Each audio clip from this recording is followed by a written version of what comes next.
দহনকালে পুড়ছে দেশ, প্রতিদিনই যেন রেকর্ড গড়ছে তাপমাত্রা। দিনে রাতে এক অস্বস্তির সময় পার করছে মানুষ। তীর্থের কাকের মতো অপেক্ষা বর্ষণের। আবহাওয়া দপ্তরের পূর্বাভাস বলছে ২রা মে থেকে টানা ৫ দিন থাকতে পারে বৃষ্টি, মিলতে পারে ক্ষণিকের স্বস্তি।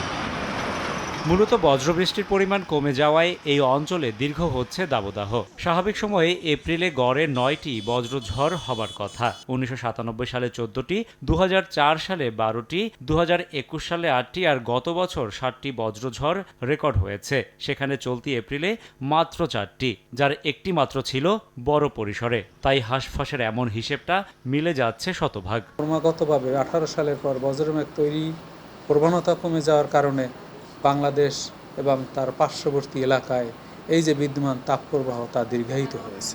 এমন দহনকালের আশঙ্কা ছিল আরও আগে থেকেই। এই যে ৯০-এর দশক থেকেই আলোচনায় ছিল গ্রিনহাউস এফেক্ট। তবু ১৯৯৭ সালে রাজধানীর ১৪.৫ ভাগ জলাভূমি এখন নেমে এসেছে মাত্র ৪ ভাগে। কংক্রিটে ঢেকেছে ৮৫ ভাগ, আর সবুজের আয়তন ৮ ভাগ। তাহলে আগাম পূর্বাভাসের লাভটা হলো কি? ঢাকায় গাড়ি ঘোড়া বেশি, এই জন্য গরম বেশি। তারপরে এসি চলে, এসির গরম বাতাস বাইরায়। আলো নাই, বাতাস নাই, যে যেভাবে পারছে প্ল্যান পাস করছে।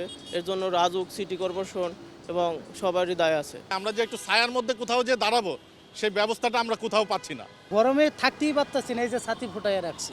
বৈশ্বিক উষ্ণতার পাশাপাশি নিজেদের ভুলের খেসারতে যে এমন পরিস্থিতি তা মানছেন খোদ পরিবেশ মন্ত্রী। সমন্বয় করে এগিয়ে যাবার সামনের পথটা সহজ নয় বলছেন তিনি। এখন যেটা হচ্ছে এটা তো শুধু মৌসুমি কোনো বিষয় না, এটা এখন মনে হচ্ছে যে সারা বছরেই থাকবে।